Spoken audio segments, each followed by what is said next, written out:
Hello, everybody, and welcome to Church at Home with Rachel for Monday, the 12th of June. It is another beautiful day in the neighborhood, and again, it's stinking hot in my house. So I'm out here trying to catch a breeze. My neighbor's got her laundry hanging on the line and it's flapping back and forth. So hopefully that means that I'll catch a breeze here on the deck. You can see our mosquito netting sort of moving around a little bit back there. For those of you who have been with me from the beginning, you might remember my coffee cup. On the Church at Home with Rachel, at the top, the banner at the picture at the top, it has a picture of my journal and a Bible and my coffee mug. This thing is amazing, right? It's massive, like holds like 18 cups of coffee, enough tea to keep you going forever. And this is part of my daily routine. I make my coffee in the morning, I say my daily prayers, my daily office, and I drink from my cup. The only problem is because it's metal, it can't be heated in the microwave. So I either drink it fast or I drink it cold.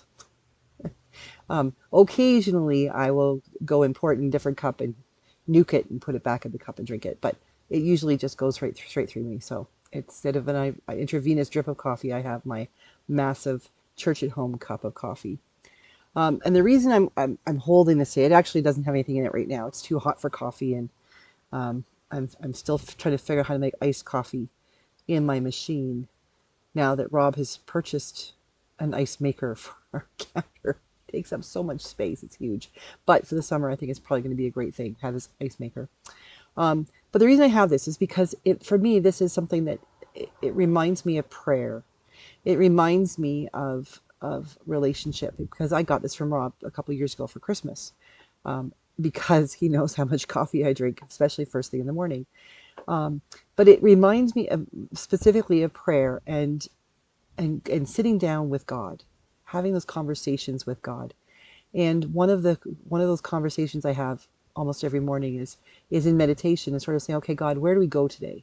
What is it you're asking me to do? What is it you want me to say? Who is it you want me to pray about, pray for? Who you want me to pray with? And things like that. And so this mug is a reminder to me of that relationship I have with God, because my relationship with God is very much about that familiarity of being able to sort of sit down beside Creator, Spirit, and Son, and just be there. Quite often when I meditate, we're around a campfire, sometimes on a park bench with a thermos and two of these. Jesus has one too. Um, but for me, all of that is a part of discernment. For me, discernment is a word I use probably 7 or 8 times a week, because it's all about recognizing and paying attention to what is God calling me to do? Who am I called to become? What does the world expect of me?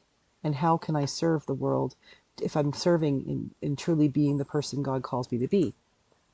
Now, for those of you who aren't Christian or are atheists or agnostics, the whole discerning what God wants, yeah, that's what I do as a Christian. But discernment is something that anybody can do.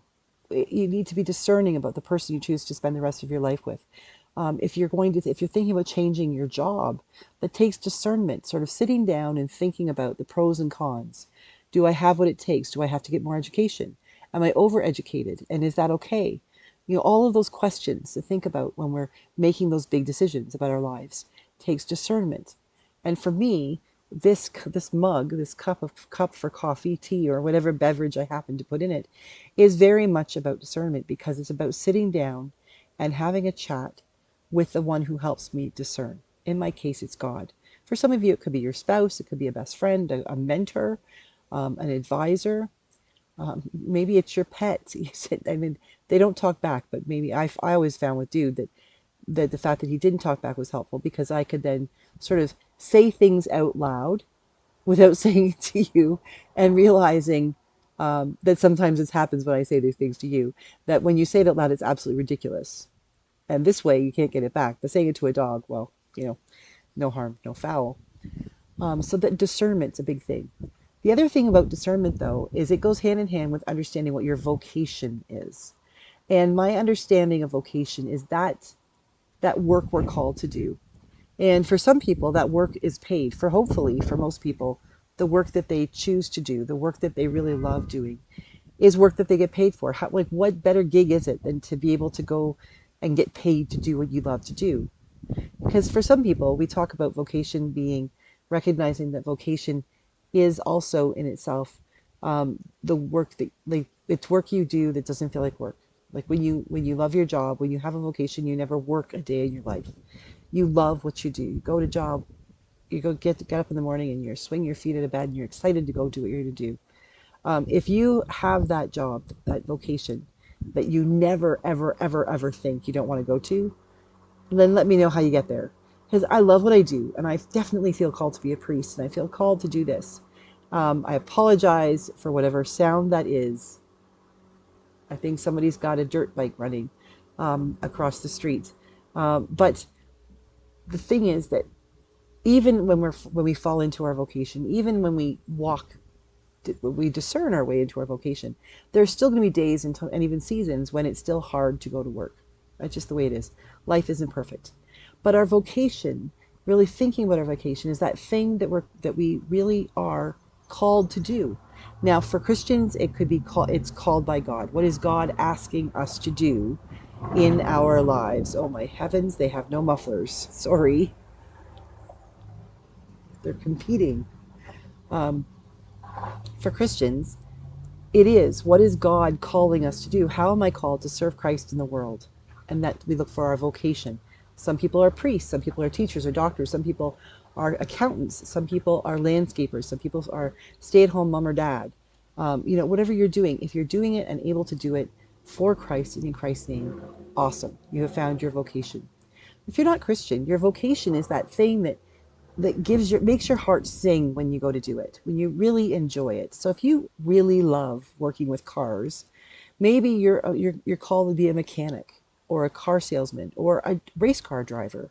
If you love working with animals, maybe you're called to be a veterinarian or to work in a clinic or to work out in the forest or be a farmer. There are so many things we can do as we search for and find our and discern our vocations. But that's the big piece. It's like we know that we're called to do something in our lives. And sometimes that thing might change. Our vocations may evolve over the years. We might do two or three different things in three different fields, and that's awesome. It's okay. But there's that piece of work that has to happen before you get there. That's the discernment piece. How you decide what it is you're called to do and how you're called to get there. So I'm going to go really specific for a minute and talk about the Anglican Church. In the Anglican Church, we have a process of discernment for people as they learn. And in our diocese, we're working really hard on the sense of the priesthood of all believers, that every person who is baptized Christian, who is Anglican in the Diocese of Edmonton, has a role to play within the church community. Whether that's, to be hosting coffee hour, to teaching Sunday school, to reading a lesson, to greeting people at the door, to shoveling the sidewalk. It can also then include the things we need to train more for, like becoming a lay reader, someone who leads worship or participates and writes and leads the prayers of the people, someone who helps to administer communion, who administers or hands out the bread and the wine at communion, because they look like easy tasks, but there's some training that goes behind them, and there's a lot of theology to understand what it is you're doing so that you can do it well with the right kind of heart. We also have what's called the order of deacon and priest, and of course bishops. The order of deacon comes in two forms in the Anglican Church. We have the transitional deacon, who is ordained a deacon in the recognition that that person will then eventually be ordained a priest and will go on to serve in a church or in a ministry as an ordained priest and celebrating sacraments. Sacraments, let me see if I can remember. There's baptism, there's Eucharist, there's absolution of sin, there is marriage, marriage, there's ordinations, there is anointing, like last rites, and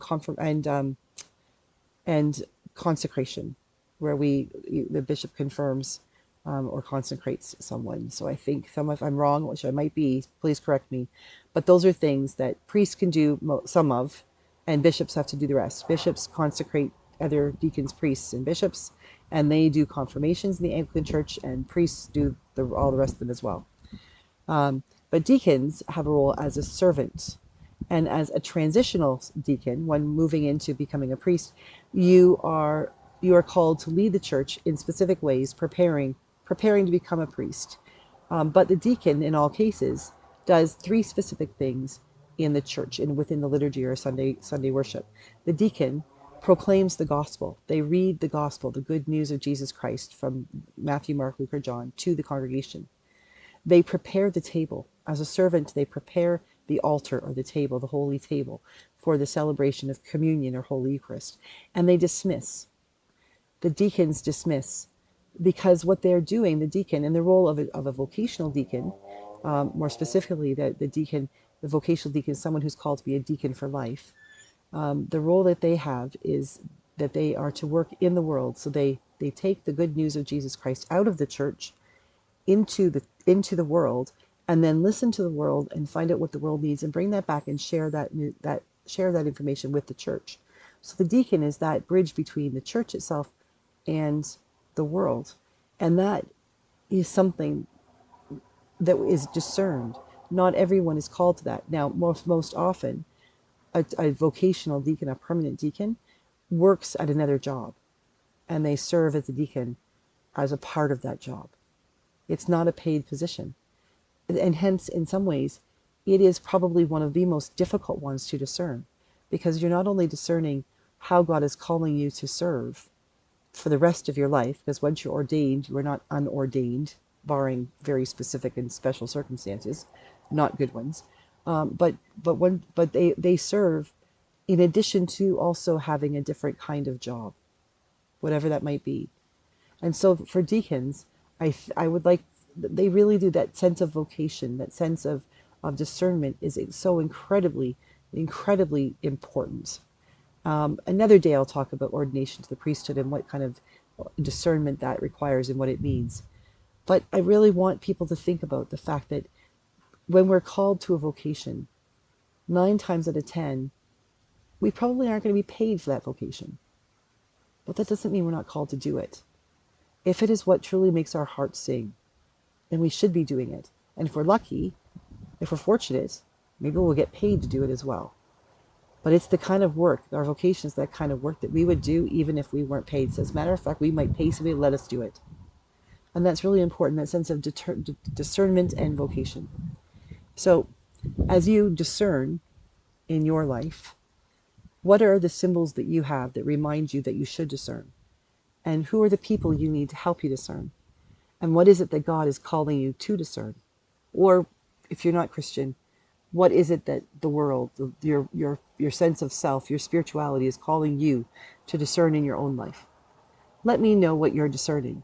And if you have prayers for discernment and you'd like me to pray for you, please let me know that too, because I would be more than happy to pray for your process of discernment.